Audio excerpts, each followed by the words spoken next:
Hi guys, நேத்து நம்ம பாய்ஸ்க்கு ஃபேவரட்டா இருக்கிற மாதிரி சூப்பர் ஹீரோஸ் பேக் பேக் நிறைய பார்த்தோம். இந்த வீடியோ நீங்க மிஸ் பண்ணியிருந்தீங்கன்னா நம்ம பேஜ்ல இருக்கு, போய் பார்த்துட்டு வந்துருங்க. கேர்ள்ஸ்க்கு ஃபேவரட்டா இருக்கிற மாதிரியான யூனிகார்ன், ஹலோ கிட்டி, மர்மைட், ஃப்ரோசன், லேடிஸ்க்கு ரொம்பவே ஃபேவரட்டான பேக் பேக் நிறையவே பார்க்க போறோம்.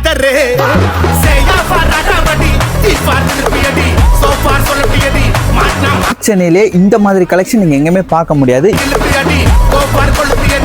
இம்போர்ட்டட் குவாலிட்டியா இருக்கட்டும், இந்தியன் குவாலிட்டியா இருக்கட்டும், ரெண்டுத்துலயுமே கேர்ள்ஸுக்கு ஃபேவரட்டா இருக்கிற மாதிரியான யூனிகார்ன், மெர்மைட், ஹலோ கிட்டி, ஃப்ரோசன், ரோமி தீம்ல இருக்கிற கேர்ள்ஸ்க்கு ரொம்பவே பிடிச்ச மாதிரியான பேக் பேக் வெரைட்டிஸ் நம்ம யூனிக் பஜார்ல நிறைய ஸ்டாக் பண்ணிருக்கோம். ஃப்ரீயா இந்த மாதிரி டயத்துல வந்து பார்த்து டச் அண்ட் ஃபீல் பண்ணி வாங்கிட்டு போனீங்கன்னா எங்களுக்குமே ரொம்ப ஹாப்பியா இருக்கும். இந்த பேக்ஸ் எல்லாமே நல்ல ஃபர்ஸ்ட் கிரேட் குவாலிட்டியில கொண்டு வந்திருக்கனால உங்களுக்கு யூசர் ஃப்ரெண்ட்லியாவும் ரொம்ப லாங் டைமா யூஸ் பண்றதுக்கும் ரொம்பவே நல்லா இருக்கும். ஸ்கிரீன்ல தெரியற நம்பரை கான்டாக்ட் பண்ணி உங்களோட ஆன்லைன் ஆர்டர்ஸை பிளேஸ் பண்ணிக்கலாம். வாஷர்மன்பேட்ல லொகேட் ஆயிருக்கிற யூனிக் பஜார் ஷாப்பை டைரக்டா விசிட் பண்ணி கூட வாங்கிக்கலாம். ஃபேமிலியோட வாங்க. இந்த மாதிரி பேக் பேக்ஸ் மட்டும் இல்ல, நிறைய school related items, water bottle, stationery items நிறையவே இருக்கு. கண்டிப்பா வந்து ஷாப்பை விசிட் பண்ணிக்கோங்க.